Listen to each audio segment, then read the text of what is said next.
Welcome to the world of Grand Ages Medieval. During the next few minutes, I will explain the basics of the game. And before you know it, you'll be on your way to gaining dominance over the medieval world.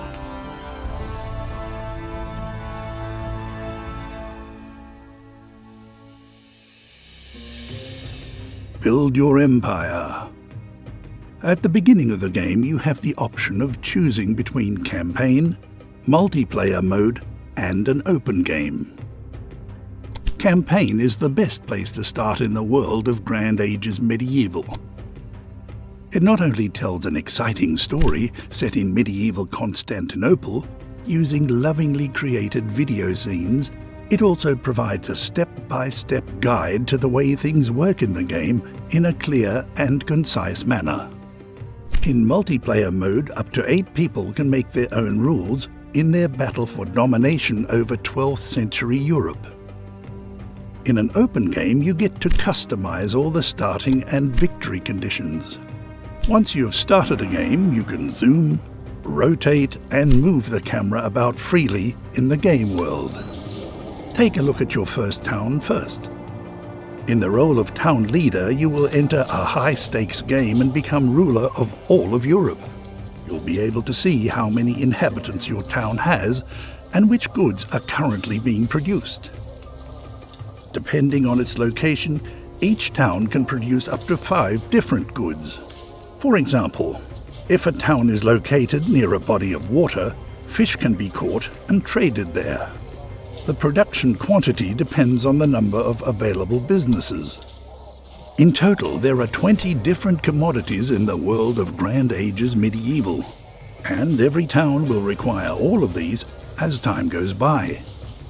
In order to satisfy the demand for these goods, expansion, trade, and shrewd planning are necessary. Discover the world. Use scouts to explore the area around your first town, and you will soon encounter other towns. Use the diplomacy menu to establish contact with their respective leaders and negotiate various treaties, make demands, or offer gifts. Apart from the quality of your offer, the success of your diplomatic endeavors also depends on your sympathy value with the corresponding leader. To increase your sympathy value, you can, in addition to gifts, increase the town's prosperity with brisk trade. In order to do so, your traders will require a well-developed network of roads. Create a flourishing economy. Once you have found trading partners and developed your road network, you will be able to hire traders at the inn.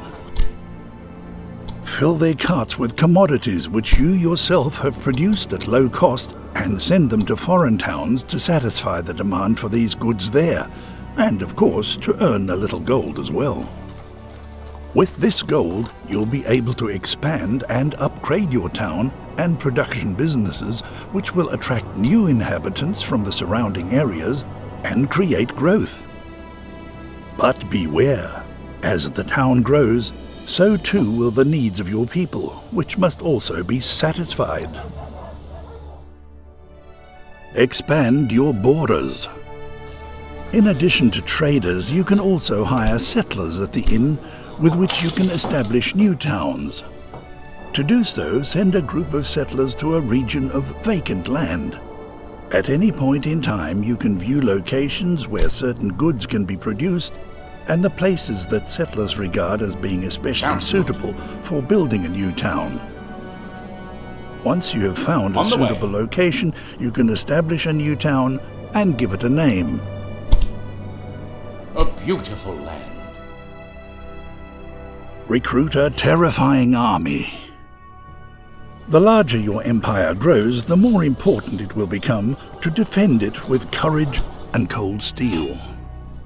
At the barracks, you can hire various military units for this purpose and build a powerful army that will make the ground tremble and terrify your enemies.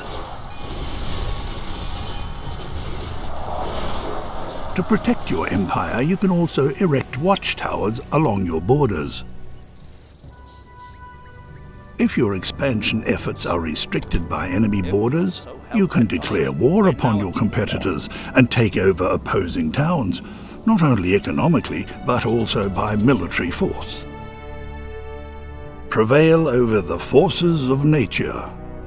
Aside from your competitors, there is yet another enemy you must not underestimate: Mother Nature. She makes her own rules and, depending on the region, she will plague its people with a variety of natural disasters. These include forest fires, epidemics, tempest, and even volcanic eruptions. Build a mighty fleet. If you wish to rule over the entire known world of the era, you will surely need to rule the seas as well. Using shipyards, you can build an impressive armada, which will protect your trade routes and transportation vessels from attacks, even on the high seas. And, as an old saying goes, if you fail to go with the times, then it's time for you to go. To prevent this from happening, you may earn development points for successfully expanding your empire. Points to invest in finding new technologies that will help to cement your claim to power. Grand Ages Medieval. Available now for PlayStation 4.